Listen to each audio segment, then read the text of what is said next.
Life is a test. Isang pagsubok, isang pagsusulit ang buhay. But understand also, how you pray is also a test. Ang ating pagdarasal ay isang pagsubok at pagsusulit din sa atin. When God answers your prayer, God is increasing your faith. But when God delays your prayer, God is increasing your patience. And when God does not answer your prayer, God is preparing something better for you.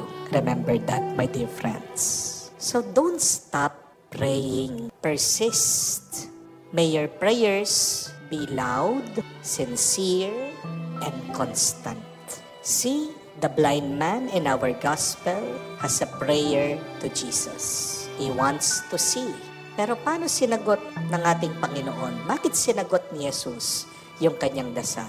Dahil una, malakas siyang nagdasal. He shouted his request, his prayer to the Lord.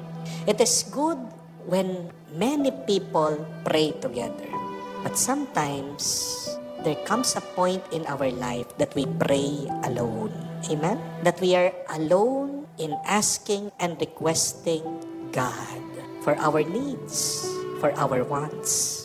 When you find yourself all alone, when you do not have anybody praying, pray your loudest.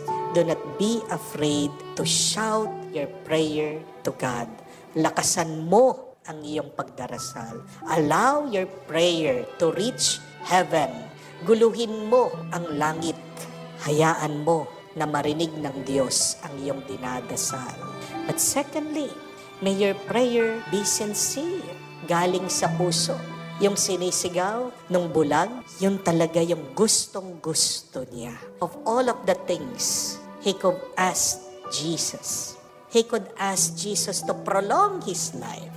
He could ask Jesus for more wealth.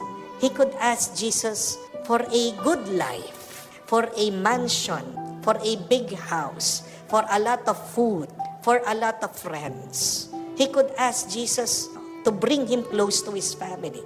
But see, of all of the things that he could have asked and requested Jesus, what is that one thing he wanted to see? That is from his heart, a sincere prayer. But lastly, he did not stop. Hindi po siya tumigil. Pinipigilan siya ng ibang tao, tumahimik ka dyan. Pero habang pinipigilan siya, habang pinapatahimik siya, he shouted all the more.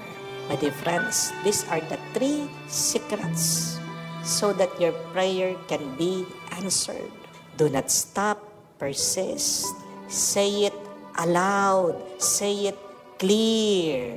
But lastly, be sincere, be true. But I think there is something more important than our prayers being answered. And what is it? The life that you will live after your prayers have been answered. May pang-4 pa po na sikreto. Parang ating mga dasal ay marinig at masagot ng Diyos. Ano yon? Yung mangako tayo. Ano ang ating gagawin pagkatapos masagot ng ating mga dasal at panalangin? I think that is the most important, more important scene in our gospel. Pagkatapos daw pinagkaloob ni Jesus yung hiling ng bulag, ano yung ginawa niya? After receiving his sight, that blind man followed Jesus. So my dear friends, when God answers your prayer, what does God want from you? God wants you to be faithful. God wants you to be good. God wants you to be holy. Pag hindi sinasagot ng Diyos ang iyong dasal, baka alam ng Diyos na ikaw ay babalik din sa dati. Iwasan po natin maging BST. Anong ibig sabihin? Balik sa dati. Yan yung kahinaan ng napakarami sa atin, hindi po ba? Pag tayo ay naghihirap, pag tayo nasasaktan, pag tayo namomroblema, we keep on calling to God. We keep on praying out of our desperation. God answers our prayers. But see, our weakness, our sin, Pagkatapos lang ng ilang panahon, BSD, balik sa dati. Di tayo nagbabago, patuloy tayo sa ating pagkakasala. Meron po akong nagsaserve sa simbahan, adik na sa paninigarilyo. Sinasabihan ng ibang kasama niya nagsaserve, tigilan mo na yan, wala ka naman makukuha dyan. Pero hindi na po mapigilan dahil nasanay na. Yun ay naging buhay. Nakakatakot pa nga po hanggang sa pagtulog, naninigarilyo. Nakakatulugan pa yung sigarilyo. Kinekwento pa niya na nung minsan, nasunog pa yung unan niya dahil sa kanyang pagka-addict sa paninigarilyo. I keep on warning him, encouraging him, tama na, tigilan mo na yan. Hindi na mabuti sa'yo yan. At ano po nangyari? Nagkasakit. Salamat sa Diyos, mild heart attack. So pinuntahan ko po sa hospital. We prayed over him. And again, I remind him, matuto ka na. Tingnan mo na. Nagkasakit ka na. Tama na. Bago ka na ng buhay. At siya naman po sumagot, Opo, Father. Natuto na po ako. Promise. Pangako. Buti na lang nakabalik po sa pagsaserve. Pero alam niya nangyari, nung minsan, nakita ko na naman. May hawak-hawak na sigarilyo.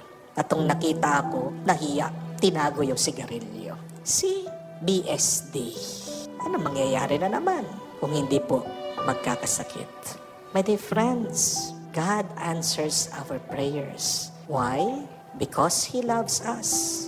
Because He has mercy on us. But more importantly, because He wants us to be faithful, good, and holy. So pray with a promise to God. Magdasal ka na mangangako ka na pag sinagot ng Diyos ang iyong hiling, naway maging mas tapat ka sa Kanya, maging mas mabuti ka, at magsumikap kang maging mas banal.